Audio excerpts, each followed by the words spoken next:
2019년 남산예술센터에서 공연된 이세승의 상고무는 고 임혜방 명인의 상고무 저작권 등록을 기점으로 이슈가 되는 무용과 저작권 문제에 주목하며 이에 관한 아카데믹한 연구를 기반으로 만들어진 작품입니다. 이 공연은 주제에 대해 리서치하고 이에 대한 결과를 퍼포먼스와 강연을 결합하여 선보이는 렉처 퍼포먼스의 형식을 띠고 있습니다. 동시대 퍼포먼스 분야의 중요한 형식 중 하나인 렉처 퍼포먼스는 일반적으로 아카데믹한 연구와 강의, 그리고 예술적 퍼포먼스가 결합한 형식을 주로 의미합니다. 예술로서 가르치기, 동시대 렉처 퍼포먼스에서 마일더는 동시대의 다양한 퍼포먼스 중 렉처 퍼포먼스의 형식에 주목했습니다. 그는 동시대 퍼포먼스는 예술 장르 간의 벽뿐만 아니라 예술과 삶 사이의 벽도 허물고자 한다. 렉처 퍼포먼스는 예술을 이용한 교육을 의미한다. 좋은 렉처 퍼포먼스는 예술가가 작품을 대함에 있어 교육의 효과를 목적으로 할 때 완성된다. 라고 논합니다.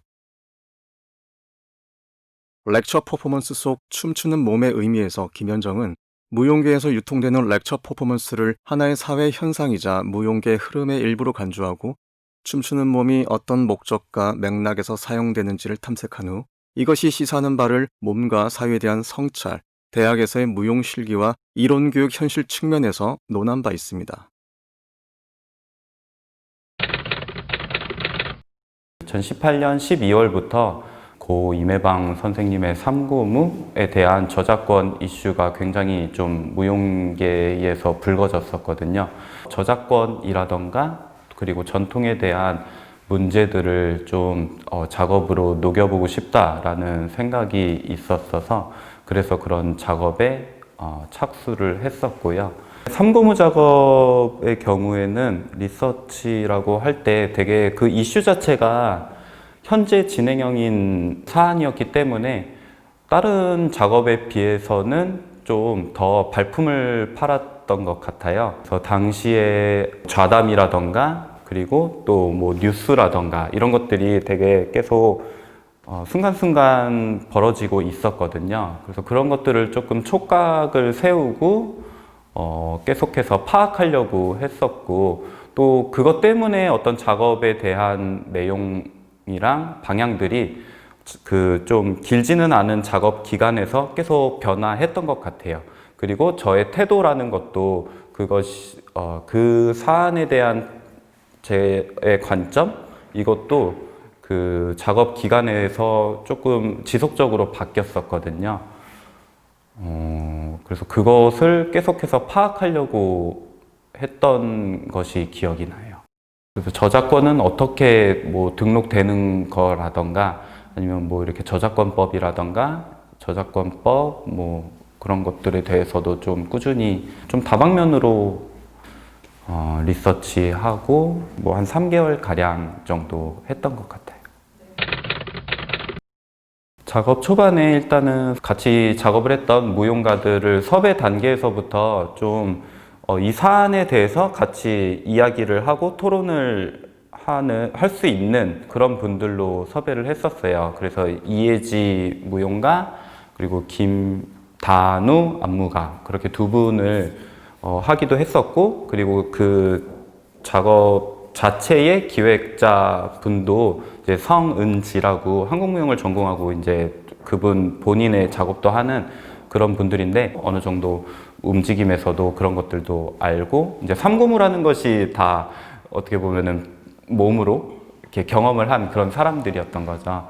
그래서 작업 초반에 그분들하고 이야기를 많이 나눴었어요. 지금 이 사안에 대해서 어떻게 파악들을 하고 있으며 그리고 어떻게 보면은 그 당사자라는 느낌도 있는 거예요. 그것이 왜냐하면 몸으로 경험을 했기 때문에 그래서 같이 이야기를 나누면서 서로 어떤 관점을 가지고 있는지 좀 파악을 했었고 재밌었던 거는 또 저의 관점 그리고 그 사람들의 관점이 조금은 달랐고 이 작업을 거치면서 뭐 정보라던가 아니면은 그런 이슈나 이런 것들이 바뀌어 나가고 하면서 그런 관점들도 또 서로 바뀌었던 것 같아요.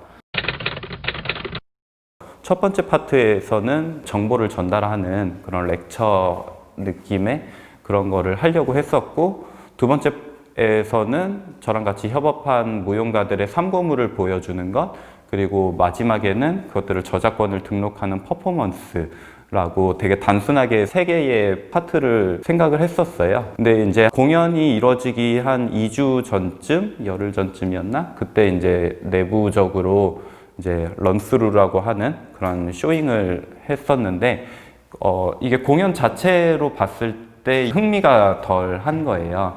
그래서 다시 그런 순서들을 이제 뒤섞는 작업을 했었어요. 리서치를 하는 시점이 있고 그곳에서 이제 비약을 이룸으로 이제 어떤 창작 단계에 나아가는 그런 어떤 데드라인들을 어느 정도 작업하는 안무가들이 설정을 하거든요. 근데 저는 그것에 대해서는 조금은 더 이렇게 열어두고 가는 안무가로 스스로 파악해요. 삼고무 작업 같은 경우에 더 최대한 끝까지 그 리서치를 계속해서 해 나간다는 것에 대해서 뭐 실제로는 뭐 이제 지식이라던가 그런 정보 이런 것들이 실제로는 얻어지지는 않다고 하더라도 그 리서치에 대한 어떤 그 문을 열어두고 있는 것 그런 것은 계속 개방성을 두고 끝까지 작업을 했었어요.